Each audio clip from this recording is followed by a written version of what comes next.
Hello students, पिछले class में हम लोगों ने रेस्टिंग मेम्ब्रेन पोटेंशियल पढ़ा था, जिसको इस डायग्राम के ज़रिए जो हम लोगों ने डिस्कस किया था, जिसमें रेस्टिंग पोटेंशियल में -70 मिली वोल्ट का पोटेंशियल जो है वो एक्सॉन के अंदर की तरफ ही, न्यूरॉन के अंदर की तरफ डेवलप रहता है।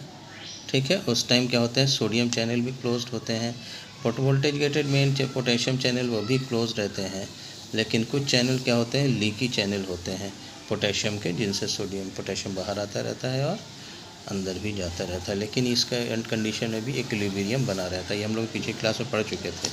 आज हम लोग एक्शन पोटेंशियल पढ़ेंगे, जिसको इस डायग्राम के ज़रिए समझेंगे। ठीक है, ये एक्शन पोटेंशियल है। इसमें हमने क्या किया है कि हम लोगों ने इसको एक ग्राफ के ज़रिए, एक चार्ट के ज़रिए देख रहे हैं। इसमें देखिए क्या है, ये जो पोर्शन है ये मेम्ब्रेन की परमिएबिलिटी को शो कर रहा है। ये मेम्ब्रेन है और इसमें क्या है, ये चैनल्स हैं, ये चैनल्स हैं, ये चैनल्स हैं, और ये सोडियम पोटेशियम पंप है।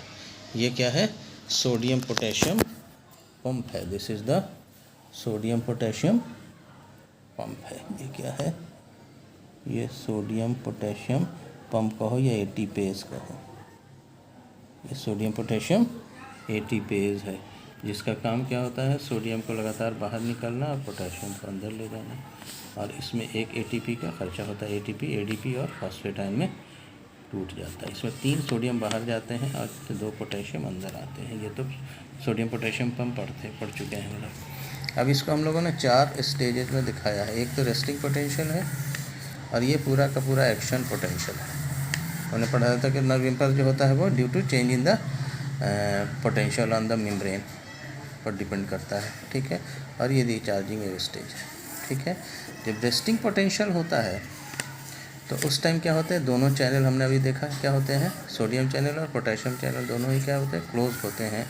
और उस टाइम क्या होता है कि जो मेम्ब्रेन है उस पर -70 मिली वोल्ट का पोटेंशियल पाया जाता है अंदर की तरफ। और इस टाइम क्या है, ये एक्सॉन का पार्ट है अगर, तो ये एक्सॉन में अंदर की तरफ क्या है, निगेटिवली चार्ज है, बाहर की तरफ ये पॉजिटिवली चार्ज है ना, बाहर की तरफ पॉजिटिव चार्ज है और अंदर की तरफ निगेटिव चार्ज है। ये क्या कंडीशन है, जो रेस्टिंग स्टेज का है। और इस टाइम जो मेम्ब्रेन का स्टेज है, इसमें बाहर की तरफ प्लस चार्ज, अंदर की तरफ निगेटिव चार्ज, और उस टाइम पर मेम्ब्रेन के ऊपर -70 मिली वोल्ट का एक पोटेंशियल एग्जिस्ट करता है। ठीक है, अब क्या होता है कि जब कोई स्टिमुलस, जब कोई एक सब्सटेंशियल स्टिमुलस क्या होता है, न्यूरॉन के किसी पार्ट पर पड़ता, सपोज के यहाँ पर पड़ा, ठीक है, समझे बात को। तो स्टिमुलस जब यहाँ पर पड़ता है तो वो एक इलेक्ट्रिक करंट के तौर पर होता है। तो यहाँ पर क्या करता है, वो सोडियम के चैनल जो पहले बंद थे वो खुलने लगते हैं। ठीक है ना, सोडियम के चैनल खुलते हैं। तो सोडियम के चैनल खुलेंगे तो सोडियम क्या होगा, बाहर से अंदर की तरफ इंटर करेगा उस चैनल से। ठीक है, और अंदर की तरफ जो है वो सोडियम आयन बढ़ेंगे। तो जब सोडियम आयन अंदर बढ़ेगा तो अंदर में प्लस चार्ज जब बढ़ेगा तो इसका पोटेंशियल भी क्या होगा, अंदर की तरफ प्लस की तरफ बढ़ना शुरू हो जाएगा, प्लस की तरफ बढ़ना शुरू हो जाएगा, है ना। ठीक है, तो अब ये लेकिन बढ़ेगा, क्या होगा, धीरे धीरे बढ़ता है। तो इसको हम लोग यहाँ से दिखा रहे हैं, देखिए क्या हुआ। ठीक है, यहाँ से धीरे धीरे बढ़ेगा पोटेंशियल, सोडियम आयन क्या होगा, खुलेगा।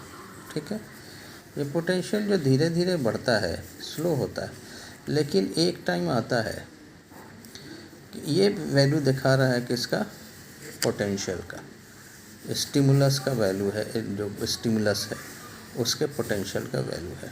ठीक है, अगर कोई स्टिमुलस जो है जिसका वैल्यू लगभग 15 मिली वोल्ट या उससे ज़्यादा होता है, ये डिपेंड करता है, वेरी करता है membrane to membrane, species to species. ठीक है, लेकिन इन जनरल जब अगर इसका स्टिमुलस कितना होता है का वैल्यू जो है वो 15 मिली वोल्ट से ज़्यादा होता है, तब क्या हो जाता है कि ये जो सोडियम के चैनल हैं वो तेज़ी से खुलते हैं। क्या होते हैं, तेज़ी से खुलते हैं, और इस अंदर का जो पोटेंशियल वो तेज़ी से बढ़ता है।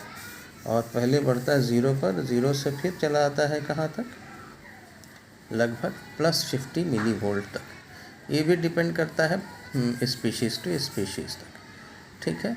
तो ये जो बढ़ रहा है, ये अंदर का जो पोटेंशियल बढ़ रहा है अंदर की तरफ, वो किस वजह से बढ़ रहा है, सोडियम आयन के अंदर आने की वजह से, ठीक है। सोडियम आयन जैसे जैसे अंदर आता जाएगा, अंदर का पोटेंशियल क्या होगा, बढ़ता चला जाएगा, ठीक है। और एक टाइम ऐसा आता है कि जब ये मेम्ब्रेन पोटेंशियल कितना होता है, 0 से भी ऊपर बढ़ जाता है और लगभग +50 पर आ जाता है। तो इस टाइम क्या होते हैं, सोडियम चैनल एब्रप्टली क्या हो जाते हैं, बंद हो जाते हैं। क्या हो जाते हैं, तो यहाँ देखिए सोडियम चैनल खुला हुआ था, पोटेशियम चैनल बंद था, तो ये सीधे धीरे धीरे खुलता चला गया और ये क्या हो गया, अंदर का चार्ज क्या हो गया, बढ़ गया।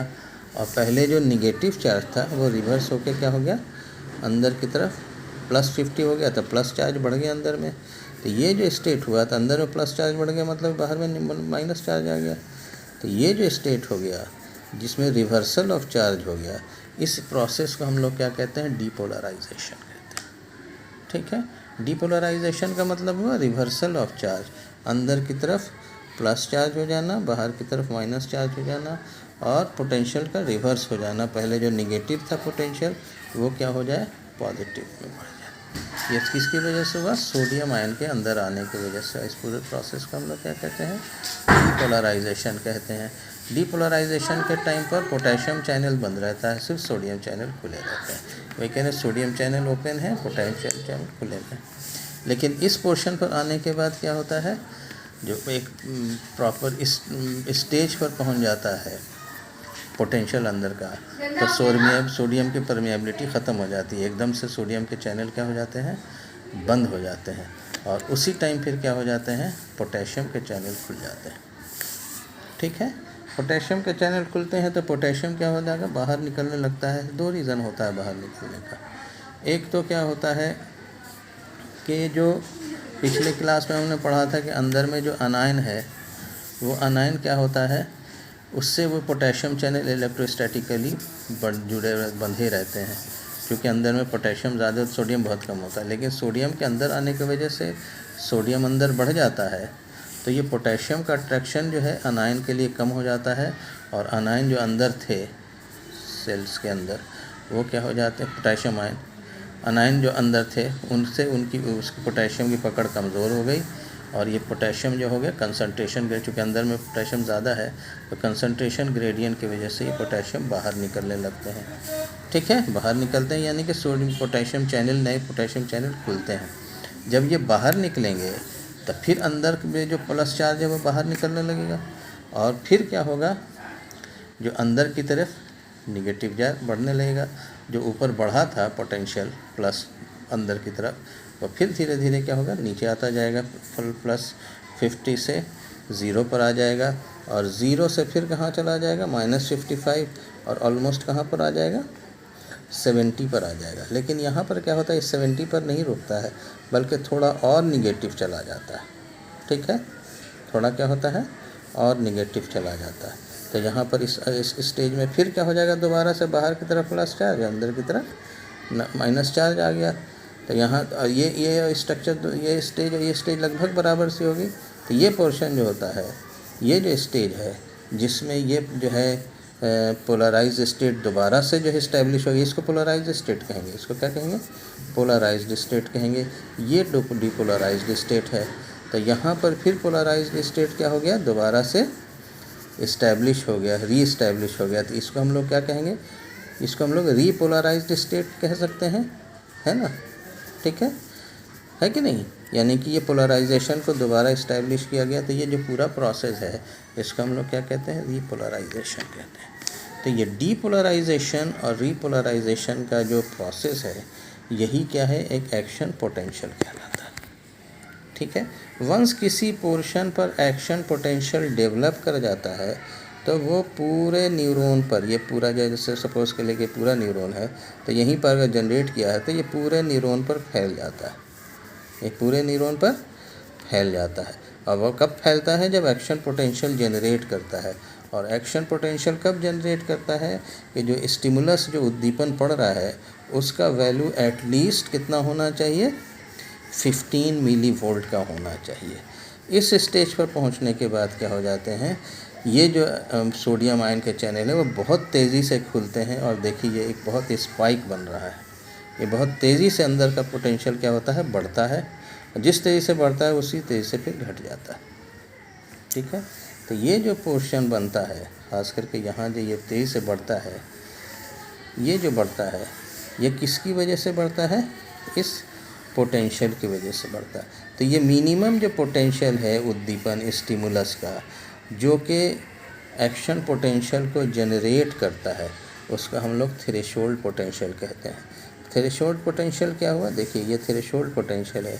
This is the minimum value of stimulus which is responsible for generation of action potential. और ये थ्रेशोल्ड वैल्यू कहाँ पर आती है, जिसके बाद ये जो डीपोलराइजेशन है वो तेज़ी से बढ़ता है, सेल्फ परपेचुएटिंग हो जाता है। ठीक है, एक्सप्लोसिव हो जाता है। ठीक है, बहुत तेज़ी से क्या हो जाता है, बढ़ता है। ठीक है, रीजेनरेटिव हो जाता है, अपने आप खुलने लग जाता है, सेल्फ परपेचुएटिंग हो जाता है। ठीक है, तो ये इसको हम लोग क्या कहते हैं, एक्शन पोटेंशियल कहते हैं। और ये जो minimum value which is responsible for the development of action potential is known as threshold value. अगर कोई उद्दीपन, कोई स्टिमुलस थ्रेशोल्ड वैल्यू से कम का होता है तो यहाँ पर रिवर्सल ऑफ चार्ज तो होता है लेकिन बहुत कम होता है। ठीक है, और पूरा एक्शन पोटेंशियल जनरेट नहीं करता। जब पूरा एक्शन पोटेंशियल जनरेट नहीं करता है तो वो पूरे न्यूरॉन पर फैलता भी नहीं है, वो वहीं पर जनरेट होकर के और रुक जाता है वहाँ पर। तो उसको हम लोग क्या कहते हैं, लोकल रिस्पॉन्स कहते हैं। लोकल रिस्पॉन्स कब होगा, जब उद्दीपन थ्रेशोल्ड वैल्यू से कम का होगा। ठीक है, और एक्शन पोटेंशियल डेवलप नहीं करेगा, एक्शन पोटेंशियल डेवलप नहीं करेगा और वहीं पर क्या हो जाएगा, रिस्पॉन्स ख़त्म हो जाएगा, स्प्रेड नहीं करेगा पूरे पर। ठीक है, तो ये एक्शन पोटेंशियल हो गया जिसमें 2 स्टेज हुआ, डीपोलराइजेशन और रीपोलराइजेशन। ठीक है, और ये होल प्रोसेस जो होता है दैट टेक्स अबाउट 1 मिलीसेकंड। कितना लेता है, 1 मिलीसेकंड लेता है। ये इस पर जाता है और यहाँ से फिर दोबारा क्या हो जाता है, बाहर आ जाता है। ये ऊपर की वो कैसे जाता है, स्पाइक कैसे बनता है, ये बनता है ड्यू टू सोडियम आयन के अंदर आने की वजह से न्यू सेल। और ये अंदर कैसे आ रहा है, जब न्यू सोडियम चैनल तेज़ी से क्या हो जाते हैं, खुल जाते हैं। और फिर क्या होता है, ये दोबारा से वापस अपने स्टेज में आने कब लाने लग जाता है, जब जो सोडियम आयन है वो चैनल वो बंद हो जाते हैं और पोटेशियम आयन चैनल क्या हो जाते हैं, खुल जाते हैं। ठीक है, और फिर यहाँ पर आ गया। लेकिन ये क्या होता है कि अपने -70 मिली वोल्ट से और थोड़ा नीचे आ जाता है। तो ये जो डिफरेंस है -70 मिली वोल्ट से जितना और नीचे आ गया उसको हाइपर पोलराइजेशन, ज़्यादा हो गया ना, पोलराइज स्टेज है तो ये हाइपर पोलराइजेशन हो गया। तो ये जो प्रोसेस है हाइपर पोलराइजेशन, ये जो पोर्शन है ये हाइपर पोलराइजेशन का पोर्शन है। और ये क्या है, थ्रेशोल्ड पोटेंशियल है जो यहाँ से लेके यहाँ तक, जिसके बाद ये सेल्फ परपेचुएटिंग हो गया। ठीक है, और ये जो तेज़ी से बढ़ा और तेज़ी से घटा पोटेंशियल, इसको हम लोग स्पाइक पोटेंशियल कहते हैं, जो थ्रेशोल्ड वैल्यू के बाद ऊपर तक गया है। और ज़ीरो से जितना ऊपर जाता है इसको ओवर शूट कहते हैं। तो डिफरेंट स्टेजेस हो गए इसके। ठीक है, अब क्या होता है कि यहाँ पर और यहाँ पर थोड़ा फ़र्क है। देखिए यहाँ पर जो प्लस चार्ज आया है, it is due to outward movement of potassium ion, potassium ion के बाहर निकलने की वजह से हुआ है। ठीक है, और सोडियम आयन तो अंदर आ ही गया था, यहाँ पर सोडियम आयन अंदर आ गया, यहाँ पर सोडियम आयन बढ़ गया, जितना बाहर था उससे थोड़ा अंदर आ गया, थोड़ा कुछ पोर्शन।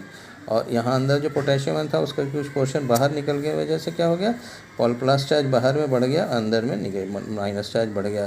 तो यहाँ पर जो प्लस चार्ज बढ़ा था वो किसकी वजह से बढ़ा था, पोटेशियम आयन के बाहर निकलने की वजह से बढ़ा था।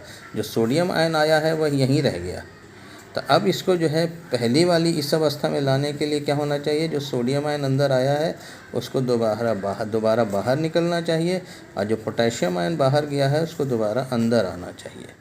ठीक है, इस प्रोसेस को हम लोग क्या कहते हैं, रीचार्जिंग कहते हैं। तो यहाँ पर हम लोग दिखा रहे हैं यही रीचार्जिंग है।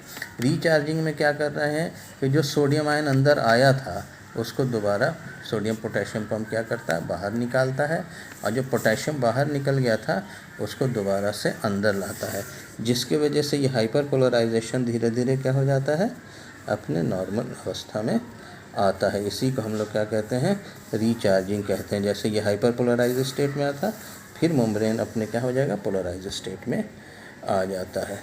तो ये एक क्या हो गया, जनरेशन हो गया एक पोर्शन पर, इसका एक्शन पोटेंशियल का जनरेशन। अब ये इस पर चलता है, कैसे चलता है इसको हम लोग नेक्स्ट क्लास में पढ़ेंगे। लेकिन यहाँ पर क्या हो गया कि कैसे एक्शन पोटेंशियल डेवलप करता है उसको हम लोगों ने पढ़ा है। ठीक है, कैसे डेवलप किया, रेस्टिंग पोटेंशियल तो हुआ जिसमें दोनों चैनल बंद हैं। एक्शन पोटेंशियल का डीपोलराइजेशन कब हुआ, जब सोडियम आयन अंदर आए लगे और रिवर्सल ऑफ चार्ज हो गया, प्लस चार्ज अंदर आ गया। लेकिन एक सर्टेन पॉइंट पर पहुंचने के बाद फिर क्या हो गया, सोडियम चैनल बंद हो गया। ठीक है, और पोटेशियम चैनल क्या हो गया, खुल गया। पोटेशियम चैनल क्या हो गया, सोडियम चैनल बंद हो गया और पोटेशियम चैनल क्या हो गया, खुल गया। ठीक है, जिसको हम लोग क्या कह रहे हैं कि पोटेशियम चैनल जो है हो गया वो ओपन हो गया, सोडियम चैनल क्या हो गया, क्लोज्ड हो गया। ठीक है ना, और जिसकी वजह से क्या हो गया, फिर रिवर्सल ऑफ चार्ज, फिर जो है चार्ज अपने ओरिजिनल पोजीशन पर आ गया, यानी कि रीपोलराइजेशन हो गया, यानी कि पोलराइज स्टेट दोबारा से इस्टेब्लिश्ड हो गया, तो इसको रीपोलराइजेशन कहेंगे। ठीक है ना। और फिर यहाँ जो हाइपर पोलराइजेशन हो गया था वो रिचार्जिंग हो गया, जिसकी वजह से यहाँ पर कब कंडीशन जो है इसके बराबर है, लेकिन यहाँ पर की कंडीशन है तो बाहर प्लस चार्ज, लेकिन इस टाइम पर बाहर में क्या है, पोटेशियम आयन ज़्यादा है और अंदर में जो है जो बाहर निकला था वो बाहर निकला है वो है, और जो सोडियम आयन अंदर आया था वो अंदर ही रह गया। ठीक है ना। यहाँ पर यहाँ पर हम लोग क्या कर रहे हैं, रिलेटिव परमिएबिलिटी दिखा रहे हैं किसकी, सोडियम आयन और पोटेशियम आयन की, और जिसकी वजह से एक्शन पोटेंशियल डेवलप कर रहा है। जो एक्शन पोटेंशियल कितनी तरह का हो गया, डीपोलराइजेशन और रीपोलराइजेशन। ठीक है, नेक्स्ट क्लास में हम लोग उसका जो है कंडक्शन पढ़ेंगे। ठीक है, थैंक यू वेरी मच।